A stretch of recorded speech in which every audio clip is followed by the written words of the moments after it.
this week's newsletter. So if you want to refer back to anything we've talked about, then you can look for it there. Right then, so as you know, this meeting is for parents of students either in year 12 or 13 about understanding your child's progress check. Every school and every sixth form will do their progress checks in a slightly different format. Year 13 parents, you will have seen these progress checks last year, but I think it's always worth just a refresher of what they mean at the start of the year. Year 12 students, particularly those who've joined us in year 12 from other institutions, these progress checks that we offer at Post 16 are very, very different to the progress checks your child will have received when they're in main school, either at Finham or somewhere else. And I'm just really keen to make sure that everybody understands what they mean so that everybody gets the information about their child that they would like. So without further ado, I will keep an eye on the chat throughout the event and I can answer questions. I would ask for the purpose of this meeting, if you can keep your questions to relevant things about things like progress checks, reports, parents' evenings. If you have any more general queries, you're welcome to contact me separately. This should be quite a short meeting, unlike the one I did a couple of weeks ago for year 12 parents about careers. That was about 40 minutes. I'm anticipating this being about 20 minutes because this is just the key information you need. So here we go. Right, firstly, at Finham Park Sixth Form, we have three main methods of sharing information with you about your child's progress. Do be clear that if you want any information about how your child is getting on in between these formal events, please contact your child's teacher. We absolutely encourage that. Your child will have the email address of all their teachers. You can get that from them. And it's very easy anyway. The format will be, so mine is s.green@finhampark.co.uk. It'll just be the first letter of the member of staff's forename and then their surname at finhampark.co.uk. So please do feel that you can email and contact your teachers in between these formal events if they don't cover the information you want or there's too long a gap until the next event. So a progress check, this is a light touch piece of information. There's no written feedback. This is just grades, attitude to learning, information about attendance, and you will get 3 of those per year. So across the 2 years, you should get 6 progress checks. Once a year, you will get a written report. A written report will have a written comment with some feedback per subject for your child. In year 12, these written reports are done towards the end of the year to summarise the progress the child's made across the whole year. And in year 13, the report is done after Christmas, after the mock exams, and will give you feedback about how the child has done in those mock exams. Again, once per year, each child will have a parents' evening. These are done remotely. The reason they're done remotely is we did a survey of parents 2 years ago and asked parents whether they would rather come in for face-to-face parents' evenings or do them remotely. And the significant majority voted for remote parents' evenings because it's more convenient to work around the working day. For year 13, your parents' evening is coming up in a few weeks' time. You will have had a letter about that today or yesterday. Year 12, your parents' evening is in the spring term after Christmas. So those are the main ways that Finham Park Sixth Form communicates with you about your child's academic progress. So we'll break down the progress check because that is what you will be receiving soon. For context, the reason I've done this now is you will receive your child's progress check on Monday morning. They'll be released at about 9 o'clock. This is for both year 12 and year 13. And you can view them through Frog, which is our parent app. So if you do not yet have a Frog account, particularly if your child's in year 12 and they're new to Finham, then if you go on the school website, there are instructions for how to download that app. Please do that in advance of Monday so that you can access your child's progress check. So what the marker on your child's progress check that's probably most important to me is attitude to learning. So attitude to learning, I've just seen a question. I will talk about target grades in a minute. I will come on to your question. I haven't forgotten it. So attitude to learning is talks about basically how hard the child is trying in that particular subject. So it'll take into account effort, learning behaviours, attitude, whether that child is appropriately equipped. Obviously, that'll be different for every subject with what they need. Completion of classwork and homework, and also independent study. So as you will know, we will expect children to do about 5 hours of independent study per subject outside lessons. Background reading, additional questions, adding to their notes, all of that sort of thing. And they've had loads of guidance through the mentor programme of what to do. So whether they're doing that and whether they're doing it to an appropriate standard. Response to feedback. So if they've handed in a homework, had feedback, and then have handed in another homework and have got all the same things wrong and haven't responded to the feedback, obviously that's a shame, and that would result in a lower attitude to learning. Whereas if we can see that they've had that feedback and they've used it to make improvements for their next piece of work, then that means they're more likely to get a higher attitude to learning. Attendance and punctuality to that lesson will be included. Interaction with specific support offered if appropriate. So some children, particularly those with support plans, will get things like printouts of the PowerPoint. They might have additional work with Mrs. Davis. Are they responding to that well and interacting with it appropriately? Are they asking for support and extension work as required? And is their in-class organisation appropriate? So are they filing their work sensibly? Are they bringing the appropriate materials for appropriate lessons? So that is what we use to calculate their attitude to learning. It equates to a numerical score, which I will explain in a minute. But firstly, I just want to absolutely reinforce that if your child has got special educational needs or any sort of additional needs, this is taken into account when deciding their attitude to learning.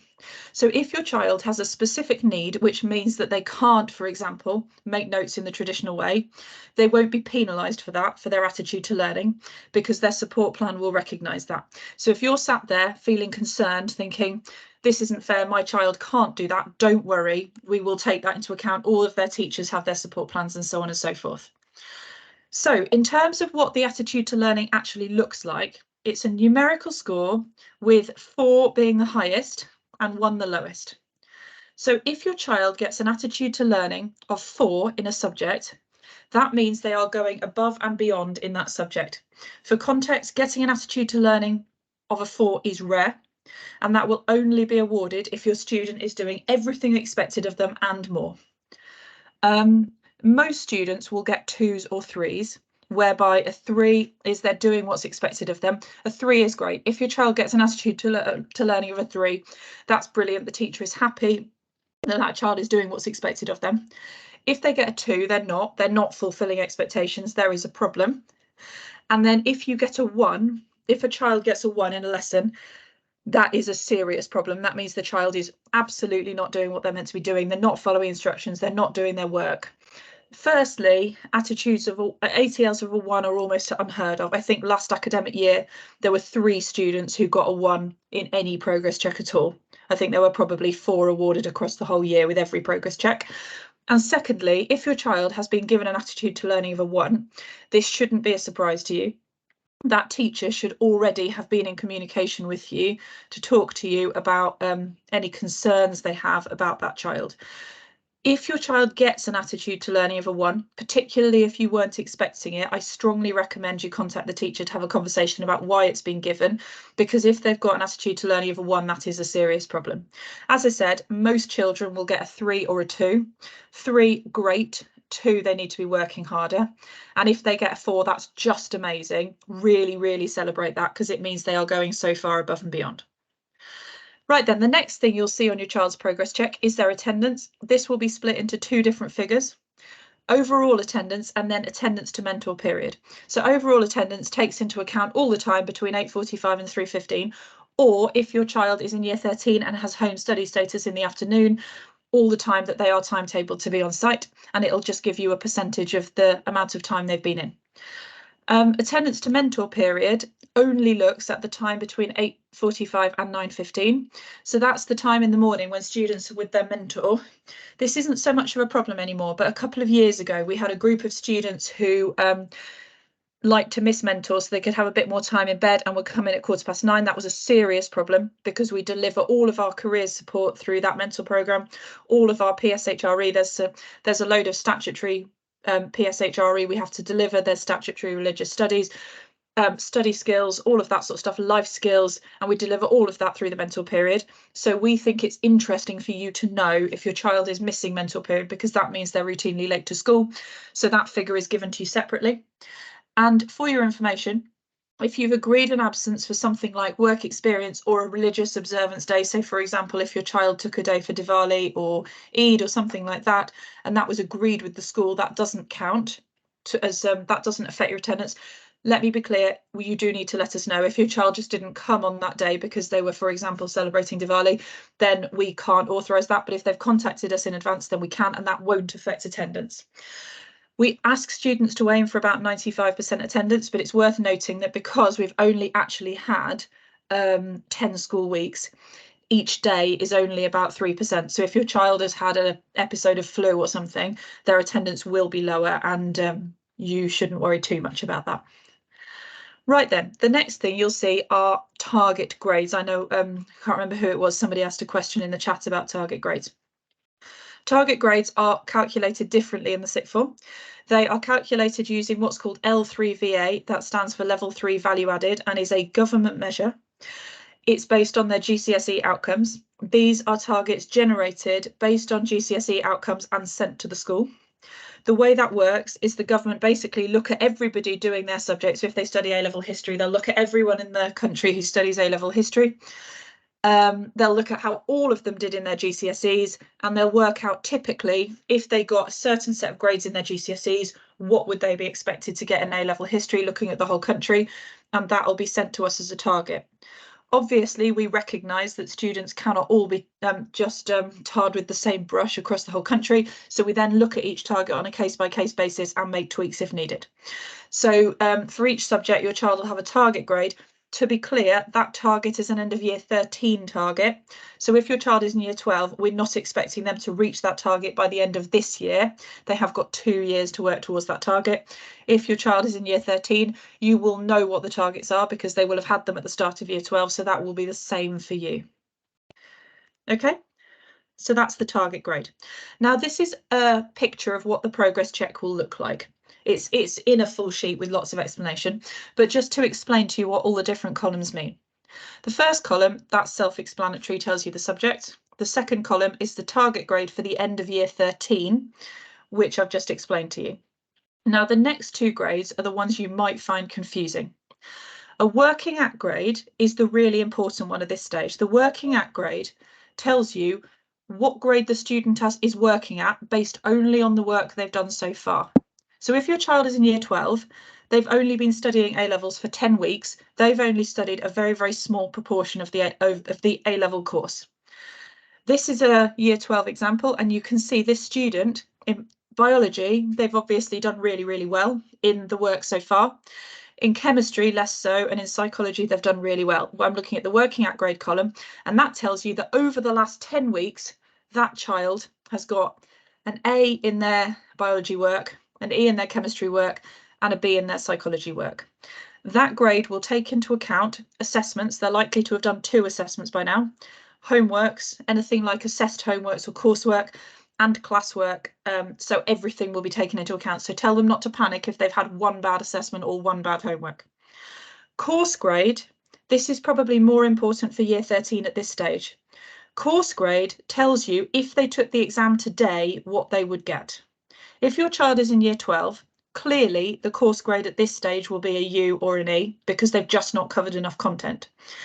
Year 13 students, year 13 parents, the course grade will be much higher. It won't be the grade that we'd expect them to get in the summer because they haven't covered all the year 13 content. But at this stage, year 13 students have covered a good 2/3, if not more, of their content. So their course grade will be much higher. Now, the working at grades will bounce up and down throughout the course.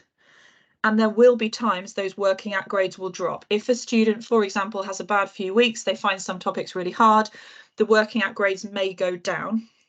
The course grade is likely to go up slowly throughout the 2 years. This progress check and the next one, they're likely to be pretty low. But then as we move on to the summer or whatever, they'll start shooting up, particularly as we go into year 13. I hope that distinction is clear. We used to just have 1 grade and parents told us that it wasn't really clear what that grade meant. So we've split it into 2 to make it really, really clear that you've got those 2 different points of reference. It's really important that students understand that even if they have got an A on the work they've done in the last 10 weeks, that doesn't give them a free pass not to do any studying for the next 20 weeks or whatever, because it is only on the work they've done so far. And that's why we put the course grade in, because we believe that's much clearer for students and parents. Right then, the other thing to make you aware of is home study status. Year 13 parents will be aware of this, year 12 won't, so I'm going to give you a really quick explanation. Students who are in year 12 at Finham Park Sixth Form are expected to be on site all the time. So we expect those children to be on site from 8:45 until 3:15, and they all know that because that was in all of the letters we sent them before they joined. There are one or two exceptions, such as students who have medical needs or students who have work experience that we have agreed, but all of that's been agreed and documented. But when they get to year 13, if a child meets certain thresholds for attendance to mentor and attitude to learning, we will grant them home study status, meaning they can go home if they have study periods in the afternoon.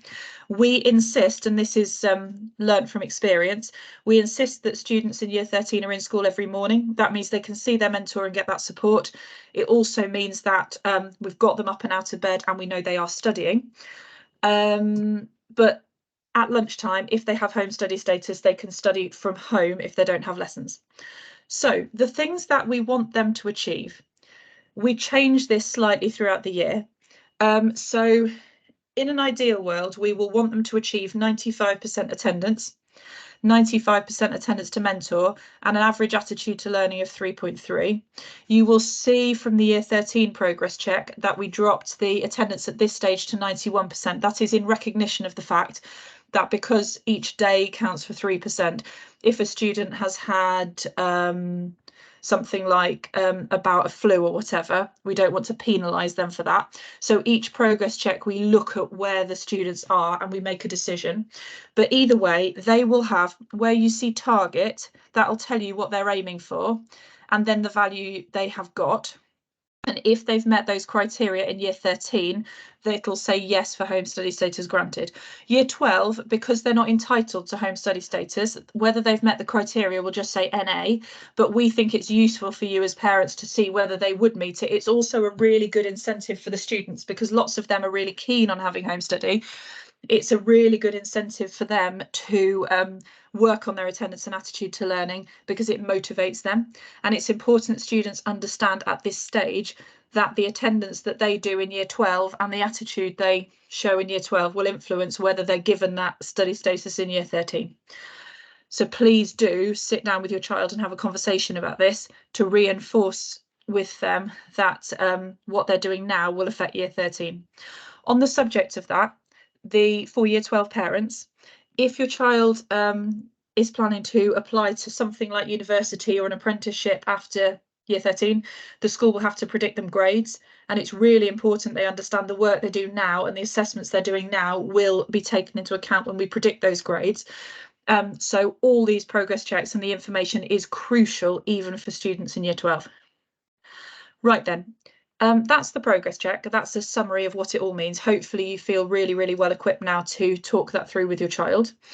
Year 13 parents, your parents' evening is on the 7th of December. You should have received a letter this week. A quick reminder that the system to book appointments opens to parents next Thursday, which is the 23rd of November at 9 AM. I would say that if your child is doing a popular subject, so maths, biology, chemistry, physics, that sort of thing, where there are lots of classes and the teachers are likely to be full. If you are particular about the time of your appointments, I would say try and log on as close to 9 AM on Thursday as you can. You will all get appointments, but it might be that you don't get to choose when they are if you don't log on quickly. Also, a notice for year 13 parents, in January, straight after the Christmas holiday, the students will have study leave for 1 week during their mock examinations. They already know this, they've had an assembly about it, so hopefully they've communicated it with you, but just in case they haven't, I'll explain it to you. So they won't come back after Christmas. They are welcome to come into school. They can use any of our study facilities, but they don't have to come in, and they will just come in for their exams. They've all had an exam timetable from their mentors. So finally, if you have any questions, as I said, for the purpose of this meeting, please keep the questions relevant to progress checks, reports, stuff like that. If there are any questions, just pop them in the chat.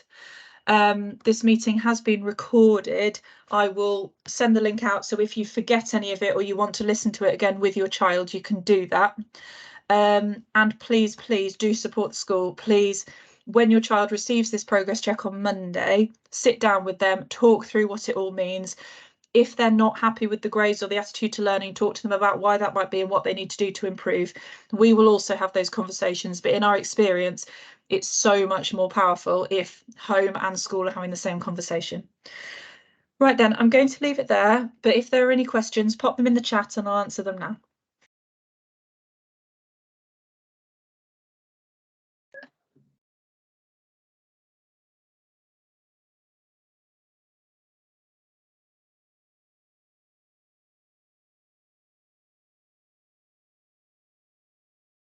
There doesn't seem to be anyone typing, so I will just turn my camera and microphone off and end the recording. But oh, I've just had a question. Right, so I've had two questions. Right, the average attitude to learning of a 3.3, which will require 1.4. So yes, what we do is we look at it each time.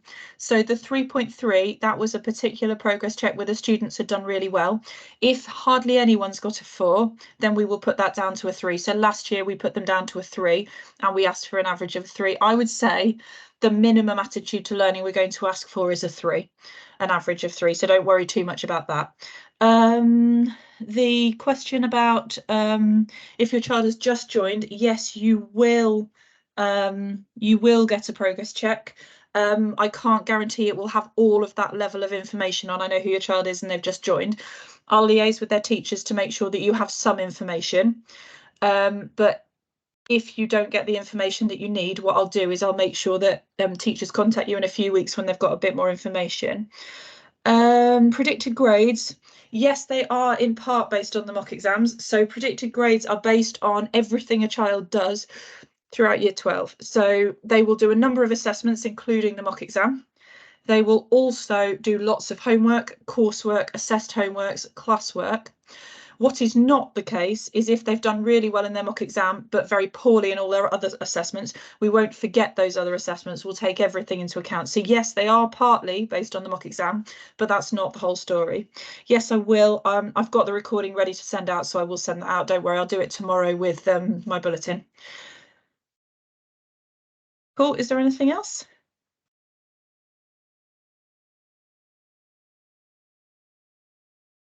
I don't think there are any more questions, so I will end this meeting now, but I'll just go back to the first slide. In fact, no, I don't need to. You've all got my email address there, so if you have anything else, feel free to pop me an email. Have a lovely evening. Thank you so much for joining. I really appreciate it.